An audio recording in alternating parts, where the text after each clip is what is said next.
Un suspect a été repéré et tué au 32e étage d'un hôtel casino qui surplombe les lieux touchés. Tout ce que l'on sait dès le début de ce journal. Marseille, sous choc, à son tour frappé par une attaque revendiquée par l'organisation État islamique. Hier, un homme a tué 2 jeunes femmes. Elles étaient cousines sur le parvis de la gare Saint-Charles. Merci beaucoup pour toutes ces précisions et on se voit demain donc en clair. Êtes-vous dépendant de votre téléphone portable? Cela concerne presque toutes les générations maintenant, et aussi bien la sphère privée que publique. Et cela peut énerver l'entourage parfois. Alors, un restaurant a pris une décision radicale. Interdiction d'utiliser son portable à table. Qu'en pensent les clients? On leur a demandé dans ce restaurant à Saint-Guilhem-le-Désert, un très joli village médiéval dans l'Hérault. Delphine Aldébert et Valérie Banabera. Les gastronomes sont prévenus dès l'entrée. C'est écrit en toutes lettres. Ici, les accros aux téléphones portables et tablettes numériques doivent déconnecter. Pas de Coca-Cola, pas de soda, pas de ketchup, pas de mayonnaise. Ça tombe bien. Et les portables, jeux vidéo, tout ça, vous êtes obligés de parler entre vous. Ok. Et quand un client devient rebelle, le patron joue l'arbitre sans pitié. Le contrevenant est immédiatement sanctionné. Voilà, carton jaune. Voilà. Alors pour la première fois, ça va. Après, ça sera carton rouge et là, vous devez payer pour tout le monde.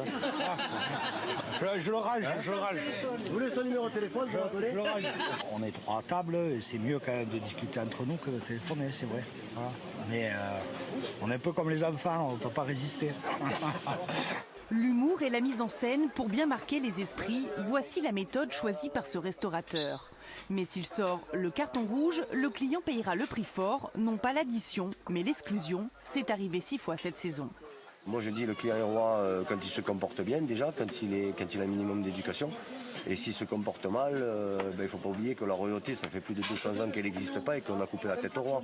Donc on ne va pas couper la tête au client, mais humoristiquement, on leur met un petit carton jaune. S'ils comprennent bien, mais s'ils ne comprennent pas, mais ça arrive très rarement. Et visiblement, cela fonctionne. Les indisciplinés sortent pour téléphoner. Les enfants jouent à la pétanque de table et les clients font connaissance à l'image de ces Albigeois et de ces Belges. Il dit la vue est belle, mais dit-il pour madame, parce que lui il voit tout et vous voyez. Un quart d'heure on ne se connaissait pas. Et c'est le fait de ne pas avoir de téléphone qu'on peut rentrer en contact, parce que si chacun est devant sa tablette ou son téléphone, il n'y a pas de contact. Et là c'est convivial au moins.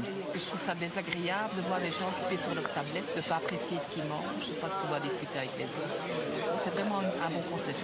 Un concept qui a ses limites quand il s'agit pour le restaurateur Jardin, bonjour. de prendre les réservations. Oui, bonjour. Du football avec le dernier match de la 8e journée de Ligue 1 hier soir et l'incroyable retournement de situation réussi par Marseille à Nice. Mené 2-0 après un quart d'heure de jeu, l'OM s'est finalement réveillé